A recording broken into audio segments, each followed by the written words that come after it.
I have two mental health issues, I'd say. I have anxiety, which has become more of an issue in college, and I have Asperger's. I think the official term is autism spectrum disorder, but that sort of covers a large base of things. My specific thing is Asperger's. Well, I think like my first actual brush in with mental health was around like 6th grade, where I was starting to feel like feelings of depression. I kind of didn't know what to do about it.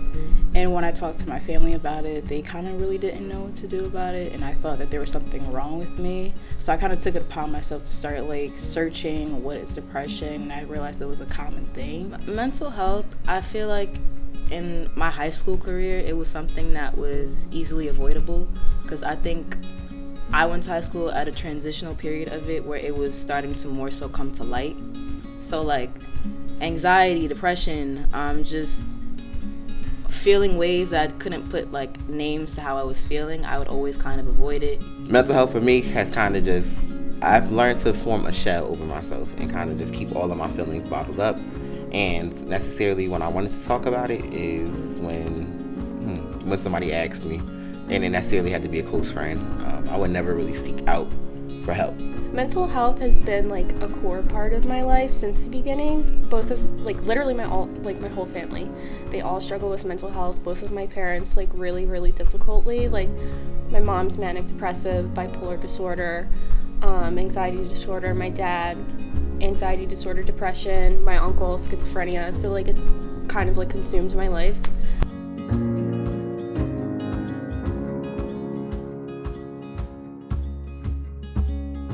Growing up, I was always very paranoid of things that realistically wouldn't happen. Like if I walked around outside, I'd be like, oh, what if I get kidnapped?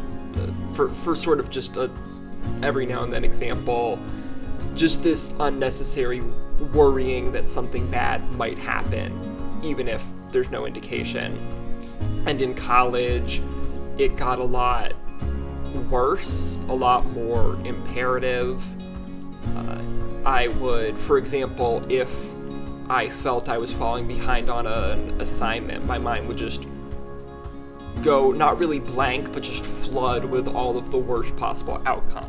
The transition from high school to college was pretty rough. I'm one of my biggest critics, so I overthink everything, and I think that if I'm not getting a perfect A or something, I'm failing. So me being an over-perfectionist, and then just my community, surroundings, I'm from a predominantly urban city where there's a lot of violence, so that sometimes it affected me because I'm tired of seeing my friends mourn about somebody dying. I'm tired of my mom being upset or worried that something's gonna happen to us every time we walk out the door.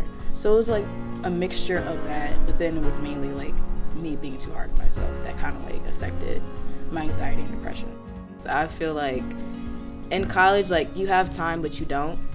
And I feel like you're exposed to so many different types of people, whether it be your students or your professors or even the new friends that you make. So I feel like I've learned a lot more about the social anxiety that I have gone through stages of depression, even seasonal depression. I'm learning what that is and how that affects my dopamine levels and all of that. And it's very impactful, and it's scary because it's real. I come from a Caribbean background. Mental health is kind of a big thing in the Caribbean. A lot of people don't really talk about it. Growing up, being a part of the LGBTQ community, it was a lot of struggles that I had to endure and go through. It was really hard to talk about a lot of things with certain people, especially when it came to talking about it with my parents. Here in America, how can I put it? I'm black, It's not really something that's talked about inside of our households, especially being gay, once again, like I said, and especially being Caribbean. So all of those things coming into one play, it was just all right. Most of the time it was kind of just a shoe. Oh, what do you need to talk about?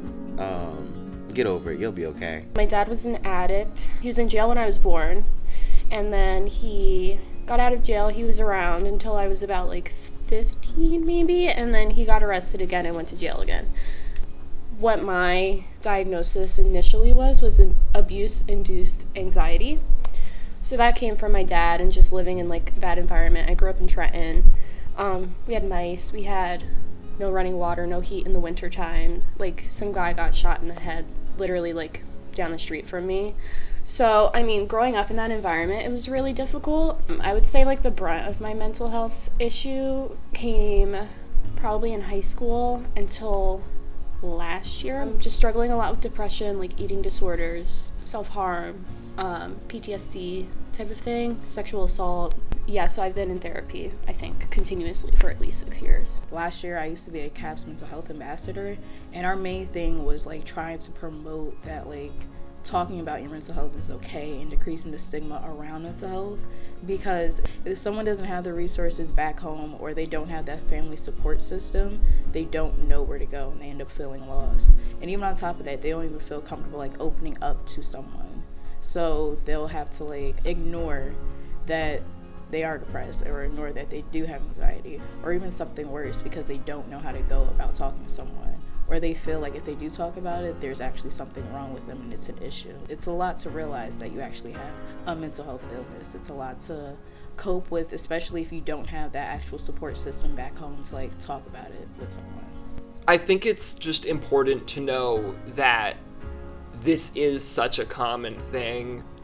I think the more people are getting comfortable talking about this, the more people are realizing that they have it. Everyone sort of has different struggles. Like, no two people with depression necessarily have the same experience. It is still, at least to me, helpful to know that this is a normal thing and that this isn't necessarily something to be ashamed of. It is a very common thing, and there are going to be people who are supportive and who can help as best as they can.